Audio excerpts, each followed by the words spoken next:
Good morning students, मैं अजय पाल यादव आज एक बार आप सबका फिर से स्वागत करता हूं अपने online YouTube platform encyclopaedia of study पर। आज की क्लास में हम एंशिएंट हिस्ट्री या प्राचीन इतिहास के बारे में पढ़ेंगे। जैसा कि पिछली वीडियोस में आपने देखा है कि हमने एंशिएंट हिस्ट्री के दो टॉपिक्स के बारे में पढ़ा है। हमने स्टोन एज और इंडस वैली सिविलाइजेशन के बारे में पढ़ा है। आज हम इसके तीसरे टॉपिक की शुरुआत करते हैं, जिसे हम कहते हैं वैदिक एज या वैदिक काल। तो आइएगा स्टार्ट करते हैं। अगर मैं बात करूं वैदिक काल की या वैदिक एज की, तो इसी टाइम पीरियड को आर्यन एज या आर्यन काल भी कहा जाता है, क्योंकि यही वो टाइम पीरियड था जिसमें भारत में किसका आगमन हुआ था? आर्यंस का आगमन हुआ था। आर्यंस हमारे एंसेस्टर या हमारे पूर्वज थे। ये वो थे जिन्होंने ऋग्वेद जैसे महाकाव्यों की रचना की और इसके साथ साथ यही भारत में पहली बार संस्कृत जैसी अद्भुत भाषा को लेकर आए थे। अगर मैं बात करूं वैदिक काल की, तो इसका टाइम पीरियड 1500 से लेकर 600 ईसा पूर्व तक रहा है। अगर हम बात करें आर्यंस की, या ये कहाँ के रहने वाले लोग थे और ये बेसिकली भारत क्यों आए थे? अगर बात करें आर्यंस की, तो इसमें सबसे इंपॉर्टेंट थ्योरी या सबसे महत्वपूर्ण जो सिद्धांत है वो आपका दिया है मैक्स मुलर ने। और मैक्स मुलर की जो थ्योरी है वो आपकी सेंट्रल एशियाटिक थ्योरी है। और सेंट्रल एशियाटिक थ्योरी बताती है कि ये लोग सेंट्रल एशिया या मध्य एशिया से पहली बार भारत में आए। अगर मैं बात करूं तो ये नोमाड्स या हिंदी में खाना बदोश लोग थे। ये खाने की तलाश में एक दूसरी जगह पर घूमते रहते थे और इसी तरीके से घूमते घूमते कहाँ आ गए? भारत। अगर बात करें आर्यंस की, तो आर्यंस जब भारत आए तो ये सबसे पहले आकर सप्त सैंधव प्रदेश का मतलब है द लैंड ऑफ 7 रिवर्स, 7 नदियों की भूमि। और 7 नदियों की भूमि है आपका कौन सा रीजन? पंजाब। तो ये सबसे पहले आकर पंजाब में एस्टेब्लिश हो गए। किसी भी सभ्यता का विकास जब होता है जब उसे उपजाऊ भूमि और पानी की उपलब्धता हो। और पंजाब चूंकि 5 नदियों की भूमि थी, पहले यहाँ पर सप्त सैंधव 7 नदियां बहा करती थी, लेकिन वर्तमान में 5 है। यही कारण है कि उपजाऊ भूमि और पानी की उपलब्धता के कारण इन्होंने अपने आप को पंजाब में एस्टेब्लिश कर दिया। वैदिक काल जो कि 1500 से और 600 बीसी पूर्व तक रहा है आपका, इसे भी हम 2 पार्ट्स में डिवाइड कर देते हैं। पहला पार्ट आपका कहलाता है ऋग्वेदिक एज या ऋग्वेदिक काल भी इसे हम कहते हैं।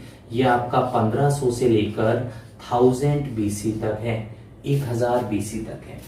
इसे ऋग्वेदिक एज इसलिए कहा जाता है क्योंकि इसी समय रचना हुई थी ऋग्वेद की।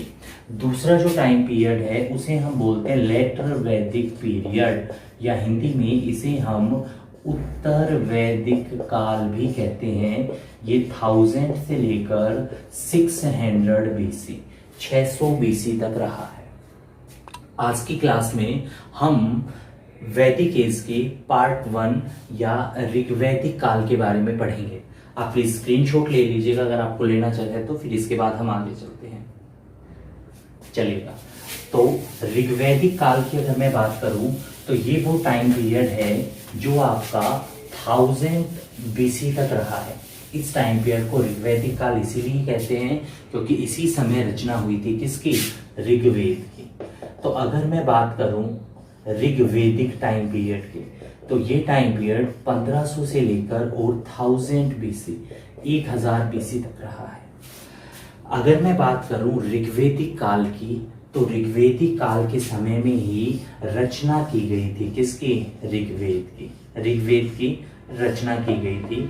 ऋग्वेद को विश्व का सबसे ओल्डेस्ट लिटरेचर या विश्व का सबसे पुराना साहित्य भी कहा जाता है।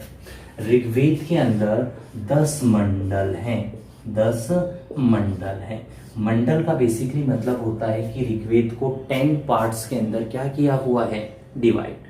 कुछ एक मंडल इसमें से बहुत ही ज्यादा इंपॉर्टेंट हैं और उसमें सबसे पहले आपका आता है 3rd मंडल। ये 3rd मंडल ही है जिसमें गायत्री मंत्र का उल्लेख किया हुआ है। याद रखिएगा, गायत्री मंत्र का उल्लेख ऋग्वेद में भगवान सावित्री को खुश करने के लिए किया गया है, और जो भगवान सावित्री है उसे ही हम वर्तमान समय में किस नाम से जानते हैं? सूर्य।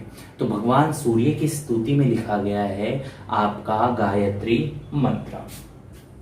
अगर मैं बात करूं ऋग्वेद के 7वें मंडल में, तो ऋग्वेद के 7वें मंडल में एक बहुत ही महत्वपूर्ण युद्ध का वर्णन है, जिस युद्ध का नाम है दशराज युद्ध। दशराज युद्ध का मतलब होता है द बैटल बिटवीन 10 किंग्स। ये युद्ध उस समय 10 राजाओं के बीच लड़ा गया था, इसीलिए इस युद्ध का नाम क्या रख दिया गया? दशराज युद्ध। और याद रखिएगा, उस समय के जो ज्यादातर युद्ध थे वो गायों के लिए लड़े जाते थे। राजा गायों के लिए अधिकांश युद्ध लड़ते थे। इसके साथ साथ अगर मैं बात करूं ऋग्वेद के 9वें मंडल के बारे में, तो ऋग्वेद के 9वें मंडल में वर्णन किया हुआ है इन्होंने सोम रस का। सोम रस क्या है? सोम रस इन लोगों का एक बहुत ही फेवरेट ड्रिंक था। ये इनका प्रिय पेय पदार्थ था। ये पत्तों और जो जड़ी बूटियां हैं उनको कूट करके उनका जूस निकाला जाता था, और वो कहलाता था आपका सोम रस। ये हल्का हल्का नशीला पदार्थ होता था भांग की तरह, और ये लोग इसका इस्तेमाल बहुत ही क्या करते थे? ज्यादा। तो ऋग्वेद के 9वें मंडल में सोमरस का वर्णन है। ऋग्वेद के 10वें मंडल में वर्णा सिस्टम या हिंदी में वर्ण व्यवस्था का वर्णन है। उस समय जो जाति थी वो आपके जन्म के आधार पर ना होकर के कर्म के आधार पे होती थी, और बेसिकली उस समय आपके कितने वर्ण प्रचलन में थे? 4 वर्ण। 4 वर्ण थे। वर्ण ये लोग मानते थे कि जो ब्रह्मा है, who is the creator of the universe, वो सृष्टि के निर्माता है।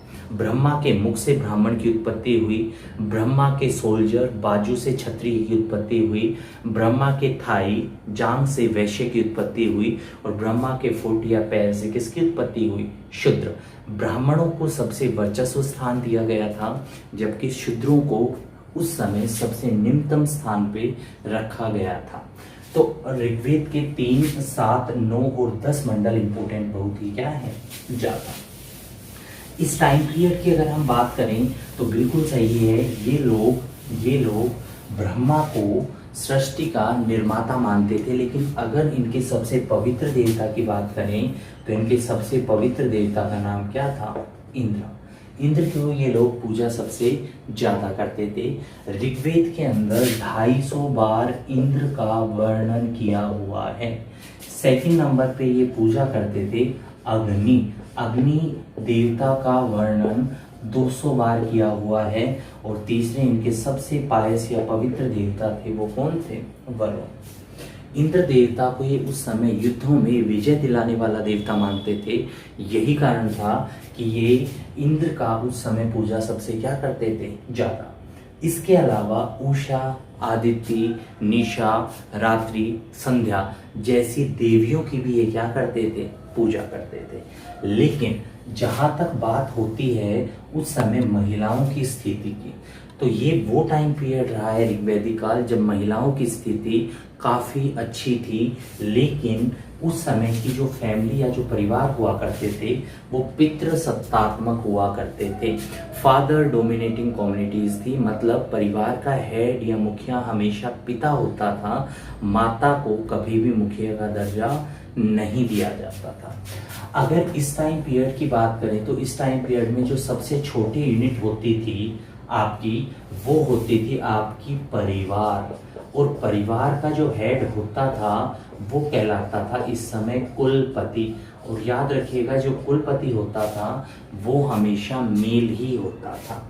काफी परिवार या कुल मिलाकर के बना देते थे ग्राम, और जो ग्राम का हेड होता था वो कहलाता था ग्रामीणी। जैसे आज के टाइम में आपका सरपंच होता है।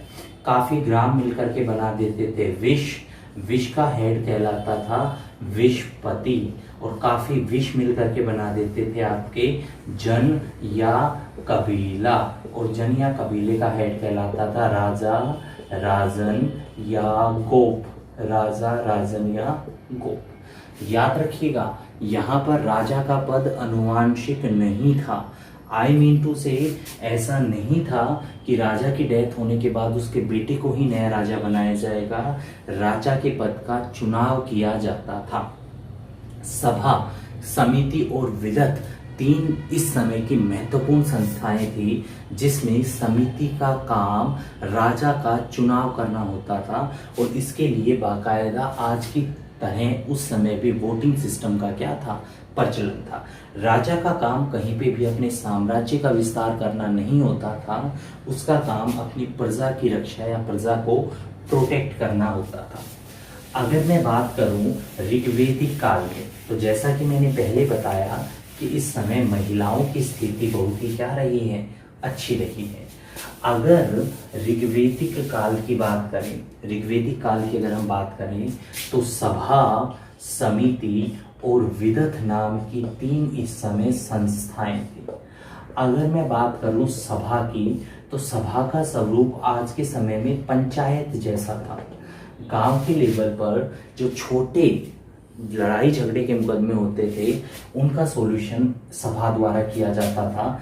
समिति का काम राजा का चुनाव करना होता था और विदत उस समय धार्मिक कर्म कांड या पूजा पाठ देखने का काम करती थी।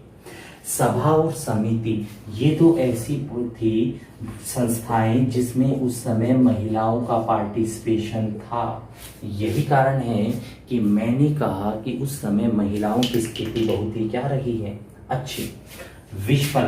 विषपला और घोषा उस समय की बहुत ही विदुषी महिलाएं रही है। ये ऐसी महिलाएं हैं जिनका उल्लेख आपको ऋग्वेद में भी देखने को मिलेगा। तो महिलाओं की स्थिति इस समय काफी क्या रही है, अच्छी रही है। अगर मैं बात करूं तो इस समय कुछ एक ऐसी भी महिलाएं होती थी जो आजीवन विवाह नहीं करती थी और आजीवन विवाह ना करने वाली महिलाएं आपकी क्या कहलाती थी, अमाजू। और इस समय उस समय का जो आपका सोसाइटी थी उसमें अमाजू महिलाओं की संख्या काफी क्या पाई गई है, ज्यादा। ये वो टाइम पीरियड था जब इन लोगों ने अपने आप को एक जगह संगठित करके रखा। इन्होंने पंजाब और इसके आसपास के क्षेत्र में ही अपने आप को सीमित रखा और ये इस समय सबसे ज्यादा भगवान इंद्र की क्या करते थे, पूजा। हालांकि पर्दा प्रथा और बाल विवाह का उस समय कोई भी ट्रेस नहीं मिला है और ना ही ट्रेस मिला है किसी मंदिर का जो इस बात को प्रूव कर दे कि ये लोग मूर्ति पूजा में क्या करते थे, विश्वास। लेकिन जैसे ही टाइम पीरियड चेंज होता है और जैसे ही ये ऋग्वैदिक से उत्तर वैदिक काल में एंट्री करते हैं तो सारी की सारी चीज़ें बदलनी शुरू हो जाती हैं। लेटर वैदिक एज के बारे में हम कल की क्लास में पढ़ेंगे। आई होप कि आपको आज की क्लास अच्छी लगी होगी। अगर आपको ये क्लास अच्छी लगी है तो प्लीज़ लिंक को ज़्यादा से ज़्यादा शेयर कीजिएगा, चैनल को सब्सक्राइब करिएगा और इसी तरह सपोर्ट करते रहिएगा। Thank you. जय हिंद, जय भारत।